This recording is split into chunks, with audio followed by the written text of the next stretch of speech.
In this video, we can see a short story, Swept Away. It was written by Susanna Hickling. Actually, it was a real life incident of a woman. Her name is Celine. Let us begin the story. Come on, we have got to get out of here now, Sergei urged his partner Celine. Floodwater that had poured into their little terraced home was already 30 centimeters deep and rising. The couple had lifted the sofa onto the dining table and stocked as many other possessions as they could out of the reach of the filthy water. It was 2:15 p.m. on Monday, September 22nd, 2003, and the small town of Lunel in southern France had been battered by violent storms since mid-morning. Council worker Sergei, aged 43, and 32-year-old Celine, a home help, had lived most of their lives in Lunel, which stands only a few meters above sea level. The flat marshy area floods frequently.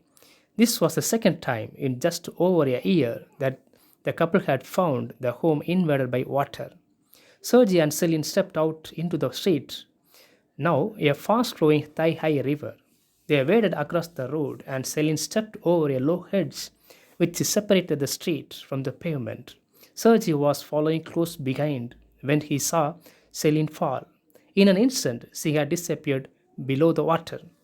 She's dead, he thought. It's all over. All they will find is her body later, he thought. Celine felt herself being pulled under the water. Instinctively, she reached up for Serge's hand. She felt his grasp, but her relief was short lived as his hand slipped away. She couldn't understand what was happening. She was being swept along underwater, helpless and swallowing mouthfuls of the filthy liquid. She couldn't breathe. I am going to die, she thought. I am drowning. There is no way I can survive this, she thought. Then she found that she could breathe again. In the dim light, she could see that she was about 10 meters from the manhole through which she had plunged. But the current made it impossible to swim back. She was in a 2-meter wide concrete storm drain which was almost completely filled with water and was still rising. Across the drain stretched a small plastic pipe. Further on, the tunnel was completely black. I have got to try to grab that pipe, Celine thought. I have got to keep myself as high out of the water as I can. Slippery though it was, she managed to grasp the pipe.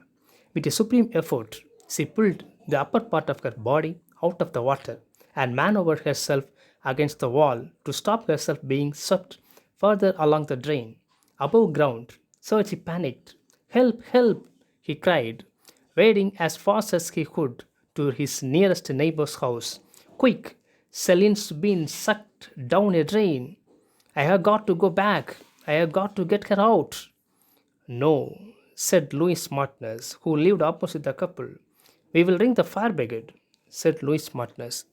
Drenched and freezing cold, Celine hung on. Thoughts came to her almost like photographs. She could see her daughter Amandine turning to blow her a kiss as she hurried into school. I will never see her again, she thought. She wouldn't be there to celebrate Amandine's 12th birthday in 2 weeks' time. No, she thought to she said to herself. I have got to be there for her. I have got to survive, she thought. And then there was Serge. She thought of the squabble they had had that morning. Now all she could think of was that Sergei would have to tell Amandine that her mother was dead. How will he tell her? She wondered. It didn't bear thinking about. She couldn't let it happen. I have got to fight to the very end, she thought. The firemen finally managed to battle through the floods about an hour after they had received the call alerting them to Celine's disappearance. They shone torches down the manhole and probed with metal rods, but there was no sign of the missing woman. As she hung from the pipe, Celine saw a bright light. It was the fireman, she realized. Shining powerful torches down the manhole, she started tapping on the pipe and battering the walls with her hands and arms. I am here, she shouted. Come and get me out, she shouted. She watched as the fireman lowered metal rods and she tried hard to shout above the noise of the racing water. Then, to her astonishment and anger, The lights and the rods disappeared. It was black now in the drain, and she felt objects smashing against her bags, branches, the contents of bins, all swept away in the flood. Unable to feel her legs, she knew she couldn't hold on to the pipe any longer. I have got to do something, she thought. The water level had dropped to her chest. There is there may be an exit further on, she reckoned. All this water has got to go somewhere. Perhaps there is a grill. If it was shut, she could be smashed to pieces against it, but if it was open, she would be free. She had to find out. After a while, she was able to touch the bottom of the drain with her feet. The pipe had narrowed. Her hopes rose until suddenly her face smashed against something hard protruding from the wall, an iron bar.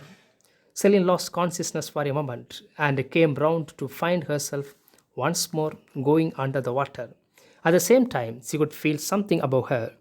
It seemed to be pieces of plastic hanging down from the roof. She grabbed one.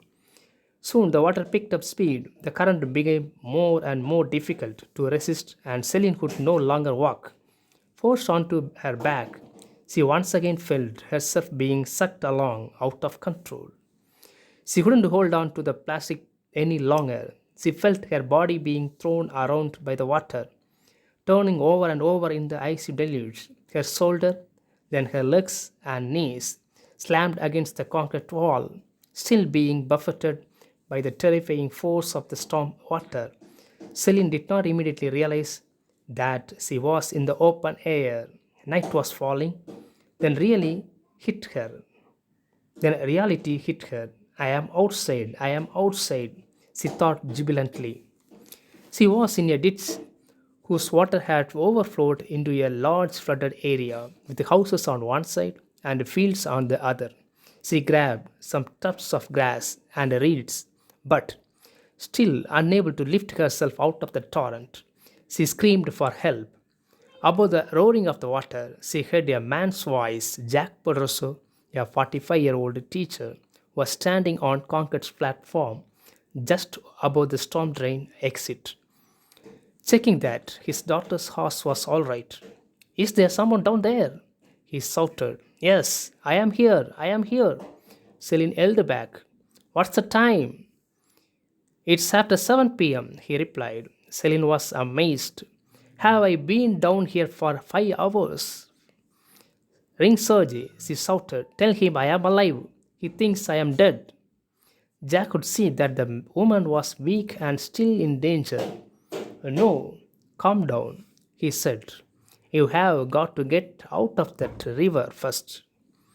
Celine managed to heave herself onto the muddy bank, but there was still no way Jack could reach her. Jack forced Celine to give him Serge's number, repeating it figure by figure above the water's roar. When nobody answered, Celine managed to recall Serge's brother's number. Celine's head ached, but urged on by Jack, she dragged herself to her feet. Then she heard another voice, inquiring, Where is the body? It was a fireman bearing a bag. It was after 8 p.m. when Sergi arrived at Lunal's fire station. A fire engine pulled up outside. The doors opened. Inside sat Celine, her hair wet and bedraggled, her face battered. She had no voice left. She could only collapse, weeping into Serge's arms. No one can understand how Celine survived. She has her own theory. When I want something, I am very determined. I wanted to be there for my daughter and for Sergi. Thank you for watching this video. Please subscribe this channel and share to your friends. Thank you.